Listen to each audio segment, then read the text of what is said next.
Hello everyone, welcome back to the channel. आज के इस क्लास में हम बात करेंगे SI unit and dimension of k and epsilon nought in Coulomb's law.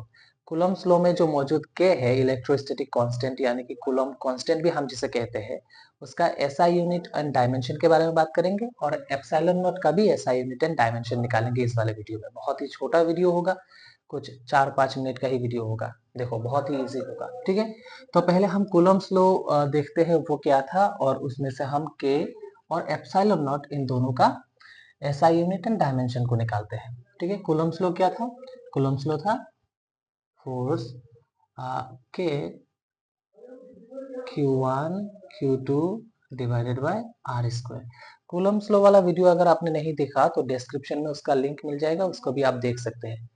मैं तो रेकमेंड ये करूंगा कि पहले आप उस वाले वीडियो को देख के आओ, उसके बाद इसको देखो, ठीक है। तो अगर हम के की बात करें तो इसका वैल्यू क्या था? 1/4 पाई एप्सिलॉन नॉट। ये है Q1 पहला चार्ज, ये है Q2 दूसरा चार्ज, और ये डिस्टेंस का स्क्वायर दोनों चार्ज के बीच का, है ना। तो यहाँ से हम क्या करते हैं, के को लाते हैं और उसके बाद इसका एसआई यूनिट निकालते हैं। पहले एसआई यूनिट ऑफ के, एसआई यूनिट ऑफ के को क्या कहते थे, याद है ना? के का क्या मतलब था? इलेक्ट्रोस्टैटिक कांस्टेंट, ठीक है। ये एक प्रोपोर्शनलिटी कांस्टेंट है जिसको कूलम्ब कांस्टेंट भी कहते हैं, ठीक है। तो के का निकालेंगे, यहाँ से हम लाते हैं इसको फोर्स ऑफ एट्रैक्शन और रिपल्शन दोनों चार्जेस के बीच में क्या होता है, के Q1 Q2 divided by r square. तो अगर मैं के को एक तरफ करूँ तो क्या होगा, देखो, है ना, क्रॉस मल्टीप्लिकेशन कर देता हूँ तो ये हो जाएगा के और Q1 Q2, ये हो जाएगा F और आर स्क्वायर, क्रॉस मल्टीप्लिकेशन कर दिया। के को अगर मैं यहाँ रखूँ तो क्या हो जाएगा, F आर स्क्वायर, ये गया Q1 और ये हुआ Q2, ठीक है। तो के लिए क्या आया, एसआई यूनिट। एसआई यूनिट की बात करें तो क्या आ जाएगा, एसआई यूनिट ऑफ के, एसआई यूनिट ऑफ के इज, देखो फोर्स का एसआई यूनिट क्या है, न्यूटन, और ये है डिस्टेंस, तो डिस्टेंस के लिए क्या हो जाएगा, मीटर, और जबकि स्क्वायर है तो स्क्वायर दे देंगे।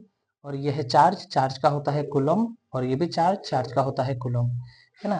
तो न्यूटन, ये मीटर स्क्वायर डिवाइडेड बाय ये क्या है, कूलम्ब स्क्वायर। तो एक तरफ कर दो न्यूटन मीटर स्क्वायर, ये 2 ऊपर जाएगा तो -2 न्यूटन मीटर स्क्वायर पर कूलम्ब स्क्वायर। यही है एसआई यूनिट ऑफ के, इलेक्ट्रोस्टैटिक कांस्टेंट और कूलम्ब कांस्टेंट। अब इसका डायमेंशन निकालेंगे, ठीक है।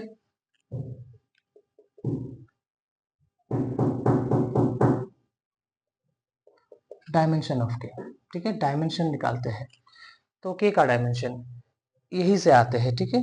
इसको उठाओ तो के का डायमेंशन निकालेंगे।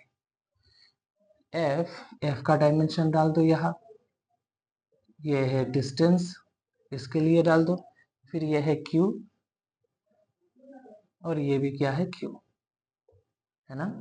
तो क्या हो जाएगा, एफ का होता है ML T-2, ये शायद आपको पता होगा, नहीं तो मैं निकाल के दिखाता हूँ, रुको। ये क्या है, डिस्टेंस है तो इसके लिए हम देंगे L, लेंथ, है ना। और ये क्या है, ये ये चार्ज है ना। तो चार्ज का क्या होता है, AT। चलो मैं ये भी दिखाता हूँ आपको, दोनों चार्ज है तो चार्ज का क्या हो जाएगा, AT। अब इसको समझो, F का कैसे ML T-2 आया। हमें ये पता है ना, F इक्वल ma होता है, a मतलब एक्सीलरेशन, वो क्या होता है, v/t होता है ना। फिर m, ये v क्या होगा, डिस्टेंस बाय टाइम होगा, ये क्या है, टाइम होगा। फिर m, ये t/t स्क्वायर होगा, है ना। तो m, ये डिस्टेंस, और ये T-2 होगा। m के लिए ये m आया, डिस्टेंस के लिए l आया, और t के लिए t, टाइम -2। तो ये किसका डायमेंशन आया, फोर्स का डायमेंशन आया ML T-2, जो कि हमने यहाँ डाला। अब Q का AT कैसे आया वो समझो, ठीक है। I इक्वल Q/T, है ना, ये तो पता है, ये वाला फॉर्मूला करंट का फॉर्मूला। तो ये Q का क्या हो जाएगा, Q इक्वल आई टी होगा। आई के लिए क्या है, करंट का एम्पेयर होता है, और टी के लिए हम टी यूज करते हैं, टाइम। तो क्या आया, क्यू के लिए 80 आया, तो क्यू के लिए 80, क्यू के लिए 80। इसको अगर मैं सॉल्व कर दूं तो क्या होगा, देखो एम एल 3 टू है और टी -2 है ना। नीचे क्या होगा, ए स्क्वायर होगा, टी स्क्वायर होगा, ए 2 टी 2। तो यह हो जाएगा एम एल क्यूब टी -2, और ये ऊपर जाएगा तो क्या होगा, ए स्क्वायर माइनस के साथ, जबकि प्लस है तो ऊपर जाएगा तो माइनस हो जाएगा, है ना, -2, और टी क्या हो जाएगा, -2। तो इसको अगर मैं लिख दूं तो क्या होगा, एम एल क्यूब टी -2 तो टी -4 और ए -2। ये है डायमेंशनल फॉर्मूला के का। ठीक है, आई होप ये समझ में आया होगा। अब हम यही काम एप्सिलॉन नॉट के लिए करते हैं। ठीक है,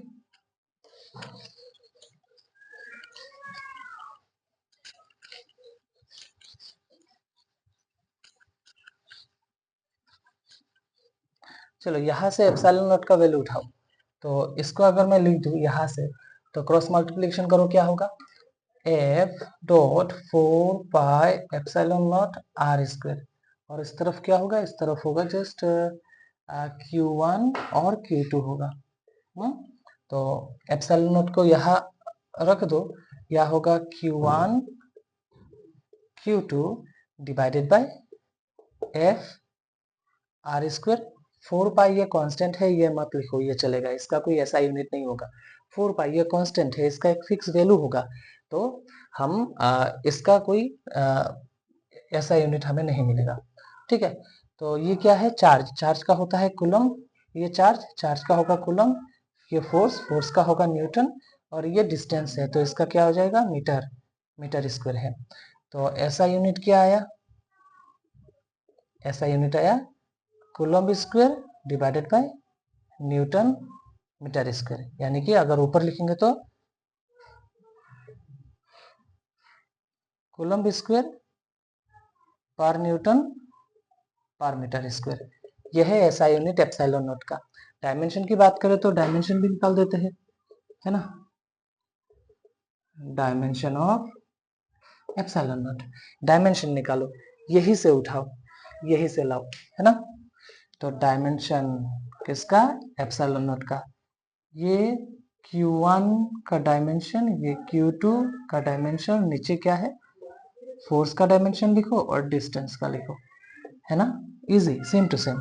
तो Q का क्या था, 80 था, Q का क्या था, 80 था, फोर्स का था ML T-2 था, और R का क्या हो जाएगा, L स्क्वायर हो जाएगा, लेंथ है ना, डिस्टेंस है, तो ये क्या हो जाएगा, ए स्क्वायर टी स्क्वायर ऊपर है, और नीचे क्या है, एम एल 3 है, 1 2 यहाँ 2 2 यहाँ, तो एल क्यूब हुआ और टी -2 हुआ।